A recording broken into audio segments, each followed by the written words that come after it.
In the tranquil surroundings of Sandringham, Norfolk, the story of Diana Frances Spencer began. Born on the 1st of July in the year 1961, Diana came into a world of privilege and nobility. She was the fourth of 5 children born to John Spencer, Viscount Althorpe, and his first wife, Frances.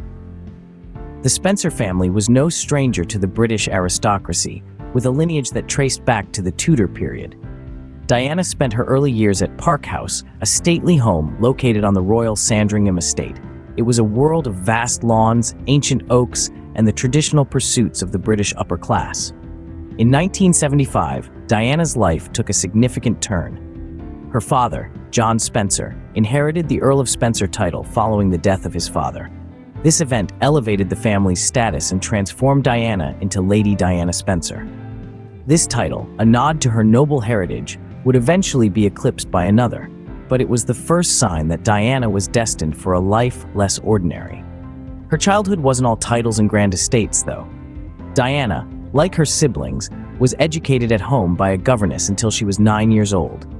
After that, she attended Riddlesworth Hall in Norfolk and later West Heath Girls' School in Kent. It was at these institutions that Diana began to show the compassion, empathy, and approachability that would later endear her to millions. As Diana grew, so did her beauty and charm. Her striking blue eyes and shy smile captured the hearts of those around her. But beneath the poised exterior of the young Lady Spencer, a spirit of kindness and a desire to help others was beginning to blossom. These traits would play a significant role in the extraordinary journey that lay ahead of her. Little did anyone know, the young Lady Diana was destined for a path that would make her a global icon. Her story, filled with both fairy tale elements and human struggles, would captivate the world and forever change the face of the British monarchy.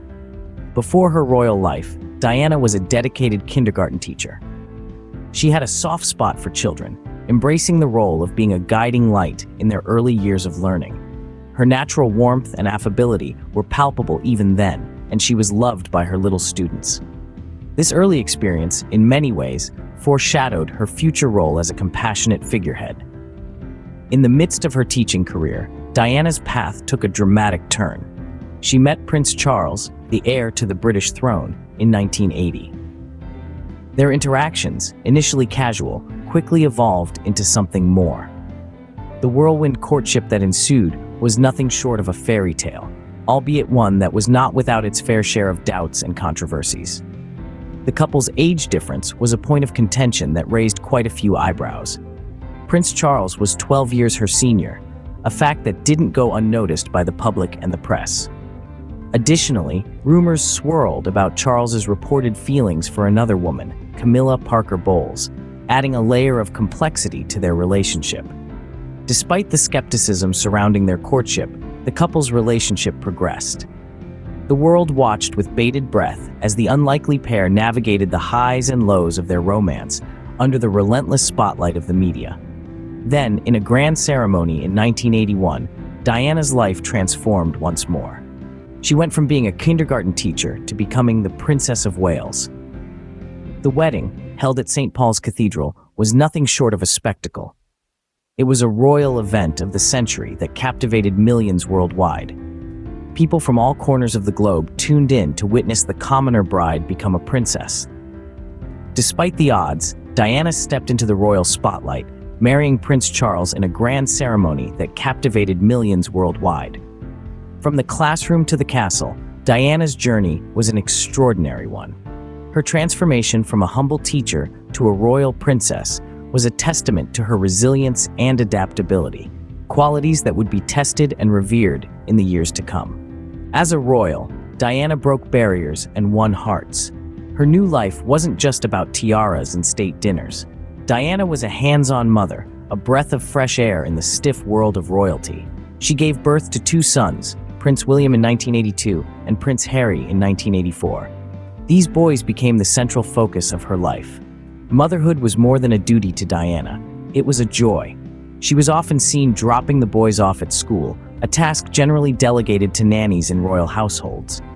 But Diana's warmth extended far beyond the palace walls.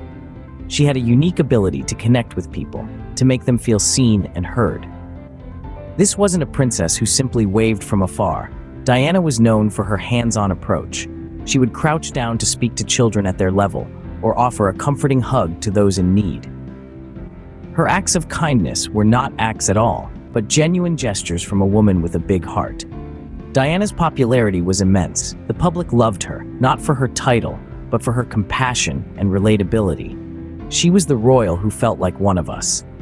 This connection with the public earned her the nickname the People's Princess, a title not given by birthright or marriage, but by the people she served with such dedication. However, it wasn't all smiles and royal waves. Diana's life in the limelight came with its fair share of challenges.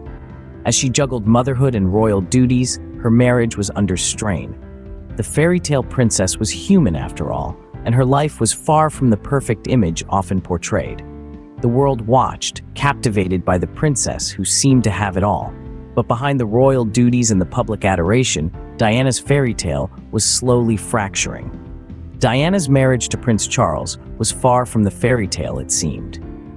As the years passed, the cracks in their union became increasingly evident.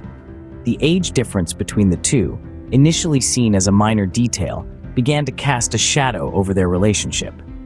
Their contrasting personalities, Diana's vibrant spirit against Charles' more reserved demeanor, led to a chasm that seemed insurmountable. The British monarchy, known for its stoicism and adherence to tradition, was shaken by the public airing of royal discord.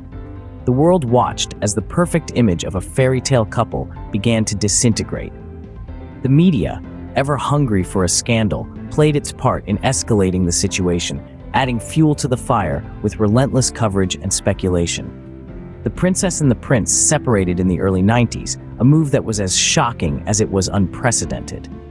The fairy tale was shattered, replaced by a story of heartbreak and betrayal. Revelations of infidelity on both sides added a layer of scandal that the public and the media lapped up. The monarchy was in crisis, the fairy tale was broken, and at the center of it all was Diana, a young woman navigating a world of scrutiny and judgment. Yet it was during this period of intense personal turmoil that Diana found her voice. In candid interviews, she spoke openly about her unhappiness, her struggles within the royal family, and her desire for a life of purpose. It was a side of Diana the world hadn't seen before, vulnerable, yet resilient, broken, yet unyielding. Her honesty garnered public sympathy and admiration, cementing her place as a beloved figure not just in Britain, but around the world. Even amid personal turmoil, Diana found a purpose that transcended her royal title. Her commitment to humanitarian work and her unwavering dedication to her sons proved that Diana was not just a princess in a broken fairy tale, but a woman of strength, compassion, and immense courage. Diana used her global influence to champion causes close to her heart. Amidst her personal struggles, she found a purpose in humanitarian work, becoming a beacon of hope for those less fortunate. Her warm-hearted nature led her to the front lines in the battle against HIV and AIDS. She shattered stereotypes and stigmas with a simple, yet powerful act, a handshake with an HIV-positive man. This gesture, small in effort but enormous in impact, marked a turning point in public perception of the disease. But Diana's crusade didn't stop there. She walked through active minefields, advocating for a global ban on these deadly weapons. She gave voice to the voiceless, standing up for the homeless and the underprivileged. She was a princess not just by title, but by the virtue of her actions. Diana's compassionate spirit left a lasting legacy, even as her life was tragically cut short. In 1997, the world mourned the loss of the People's Princess. Diana's life was tragically cut short in a car accident in Paris, a moment that sent shockwaves around the globe. The suddenness of her passing left the world in a state of disbelief, and the outpouring of grief was immense.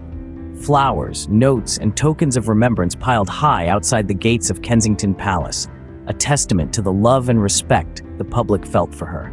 But Diana's story did not end there.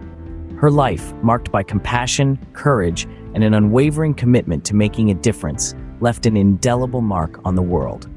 She revolutionized the royal image, brought attention to critical global issues, and touched countless hearts with her sincerity and kindness. Diana, Princess of Wales, remains a symbol of compassion, grace, and humanity. Her legacy continues to inspire and captivate, reminding us that true royalty lies in the heart.